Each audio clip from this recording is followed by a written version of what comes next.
We live in an innovative world. Around every corner of the globe, you'll find creative minds, dreamers, rocket scientists, future CEOs, and businessmen and women. What all of these people have in common is at some point in their life, they experienced a lesson plan that ignited their fire to learn. So what we're going to talk about today is how to create a lesson plan for your youngest learners, preschoolers, ages 3 and 4 years old. Now, lesson planning is not as complicated as some people think. It can be broken down into 5 easy steps. You need to choose a theme, pick a book to go along with your theme, narrow in on a subject, pick an activity, and finally you want to follow up when you're done. So our first step is choosing our theme. Now, a theme is going to just kind of be a broad idea that you're going to aim towards. So I like to pick a theme based on the time of year. So if you're picking a theme for December, you might want to do something with a winter theme. In July, you might want to pick a 4th of July theme. We are in the middle of April, so I think a perfect theme for our lesson plan will be rain. So rain is going to be the theme we're going to go with. Now, after you've chosen your theme, it's very important that you choose a book for your lesson plan. Books are so important. It's why parents read to their infants. It's why OBGYNs tell women who are pregnant to read while their child is in utero.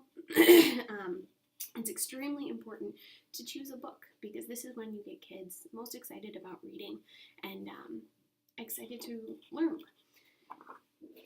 So the book that I am going to choose today is Peep and Ducky's Rainy Day.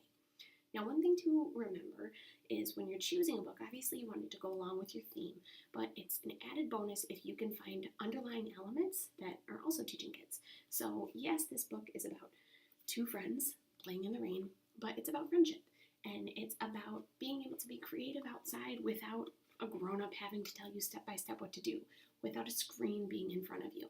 It's going out and having fun in nature with your best friend. So looking for underlying themes is really important when you pick that book. So we now have our book for our lesson plan. Step 3 is picking a subject. Now you may be asking yourself, isn't a subject the same thing as a theme? Our subject is rain. It's not. So rain is just a kind of broad idea of what we're creating an activity for. But our subject is the educational factor that you want to aim for, like subjects in school. So maybe you want to do a lesson plan on arts and crafts, or maybe you want to do a music lesson plan or a mathematics lesson plan. Today we're going to aim for a science lesson plan.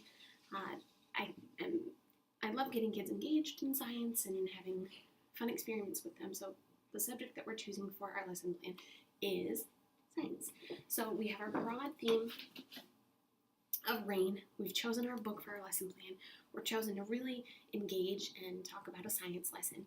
So step 4 is the fun part, the big G's, if you will. This is going to be your activity. This is how kids get hands-on. They're learning, okay? This is what they have the most fun with most of the time. And yes, the book is a lot of fun. If you have a great voice with reading and you get them excited, that's great. But the activity is really the star of the show. Now, it's important when choosing an activity to remember you don't need to make this very complicated.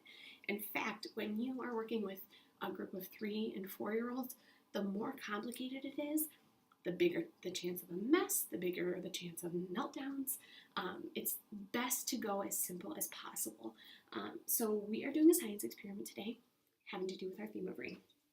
All I need is just a couple things. I need a clear cup, water, shaving cream, blue water. This can be done with food coloring itself, and a medicine dispenser. Okay, so our water is going to serve the purpose of air today. So you are going to put air into your globe. So we have our clear container that's the globe. We're explaining that this is the atmosphere, this is our air, okay? It's really important. I don't have any little learners here, but these are things that they can be doing. You can have them help you pour the water. Let them get hands-on with the experiment. That's another reason why you want to make it simple, because they can get involved and have a lot of fun. So finally, after we've added our water we're going to create our cloud. So right in there, we're going to take our shaving cream and we're going to create a cloud. Okay, so we've got our atmosphere, our clear atmosphere. We've got our cloud. Now this, maybe you've guessed it, is going to be our rain.